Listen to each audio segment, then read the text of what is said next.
नमस्कार.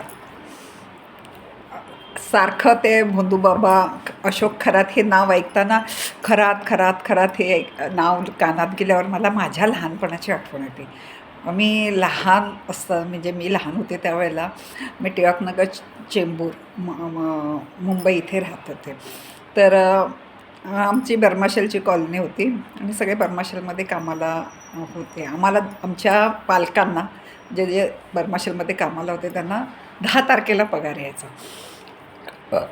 तर 10 ते 15 सगळे लोक पैसेवाले असायचे.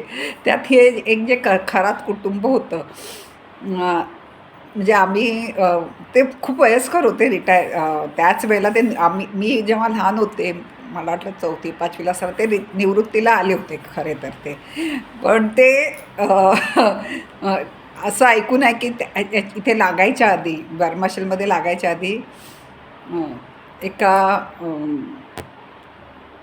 विदेशी माणसाकडे बटलर म्हणून कामाला होते. म्हणजे काय, हेल्पर म्हणून वगैरे. त्यामुळे त्यांना 4 इंग्रजी शब्द येत होते जे आम्हाला येत नव्हते. त्याला आत्तासारखं सर्रास इंग्रजी सगळ्यांना येत नव्हतं. तर आणि 10 तारखेला त्यांनी आमच्या ना बिल्डिंगच्या मधीत एक जागा होती. त्या जागेवर एक पिंपळाचं त्यांनी स्वतःच केलं होतं. त्यांनी पिंपळाचं एक मस्त काय ओटा केला होता आणि एक नंबरचा माणूस बेवडा. तर 10 ते 15 एवढा हैदोस घालायचा पिऊन येऊन आणि जोरजोरात इंग्रजी झाडायचा. आम्हाला त्याचं इंग्रजी कळायचं नाही, कारण मला तरी नाही कळायचं. मी माझ्या मोठ्या भावंडांना बघा ते काय म्हणाले, मला ते काय म्हणाले. माझे भाऊ ओरडायचे, चल आतमध्ये चल. आम्हाला अशी कॉमन गॅलरी होती आणि मग सगळेजणं 2 माळ्याची बिल्डिंग, सगळीजणं वरून बघायचे. ते तळमजल्यावरच राहायचे आणि त्यांच्या घरातल्यांना तसं बघितलं तर खरं तर लाज वाटायची.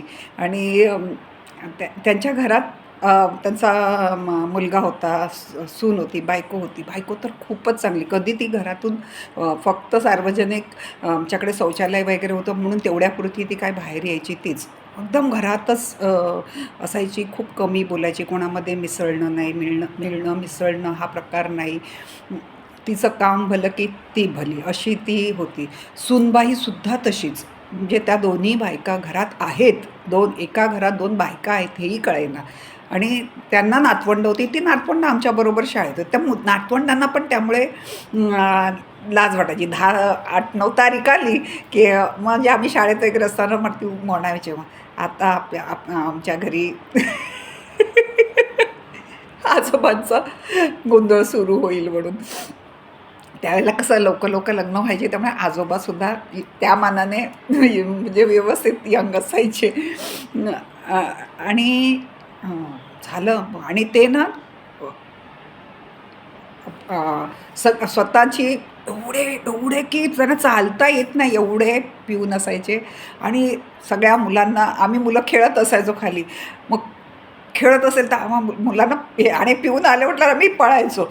मग एक कोण हातात सापडलं त्याला म्हणायचं दारू अतिशय वाईट आहे, डोंट ड्रिंक इट. आणि ते आम्हाला नंतर कळायला लागलं की पिऊ नको म्हणून म्हणतात. स्वतः एकदम तर्राट आणि दुसऱ्याला दारू किती वाईट आहे, त्याच्या आहारी जाऊ नको ह्याचं प्रवचन ते देत होते. आणि एक एक माझे वडील कधीच दारू बिरूला, माझ्या वडिलांनी कधीच हात नाही लावला. माझे वडील सिगरेट आणि बिडी त्याचं व्यसन होतं माझ्या वडिलांना, पण दारूचं यत्किंचितही नव्हते. एवढे ते कामगारी काम ह्याच्यामध्ये होते पण कधीच नाही. तर एकदा बाबा पण त्याच वेळेला आले होते. म्हणजे कुठून आले त्यांनी बाबांना साष्टांग नमस्कार घातला. पंडित, माझे बाबा खरं तर त्यांच्यापेक्षा लहान.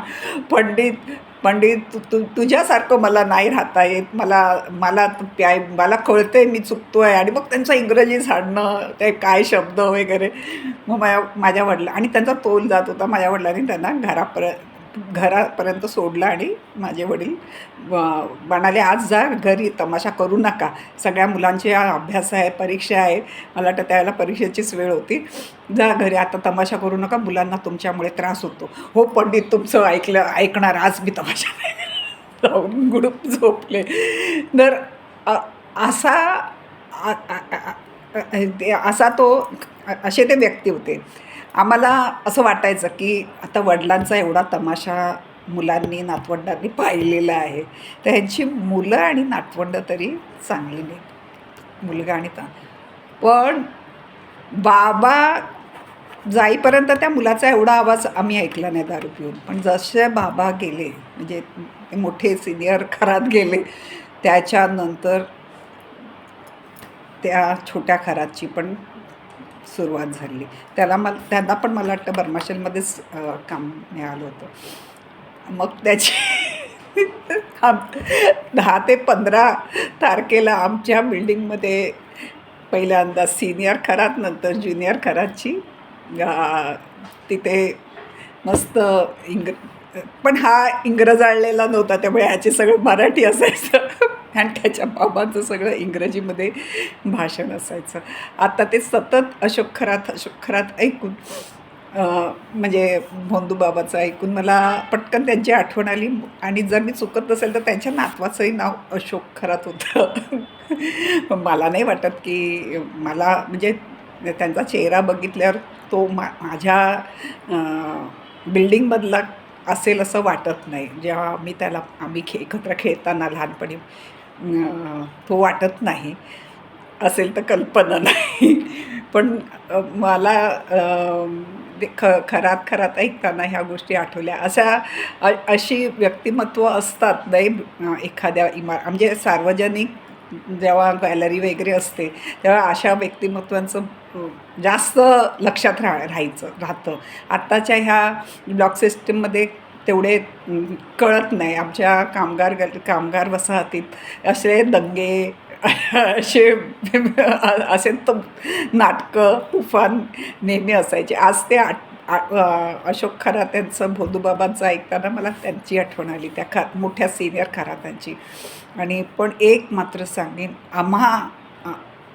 आम्हाला म्हणजे माझ्या बाबासकट आम्ही कुठलीही मुलं आमच्यातले आम्ही भावंड कोणीही खाली असले तरी पंडिताची मुलं म्हणून ते कधीही आम्हाला त्रास नाही द्यायचे किंवा आम्हाला पकडायचे नाही. तुम्ही आम्हाला कोणाला म्हणजे आम्ही खेळत असो, मी घाबरून पळायची, पण त्यांनी मला कधीही घे ग म्हणून हे पंडितची मुलगी, कामत पंडितची मुलगी असं म्हणायचे, पण त्यांनी मला कधीही त्रास दिला. पण मी उगाच मात्र त्यांना घाबरून असायची.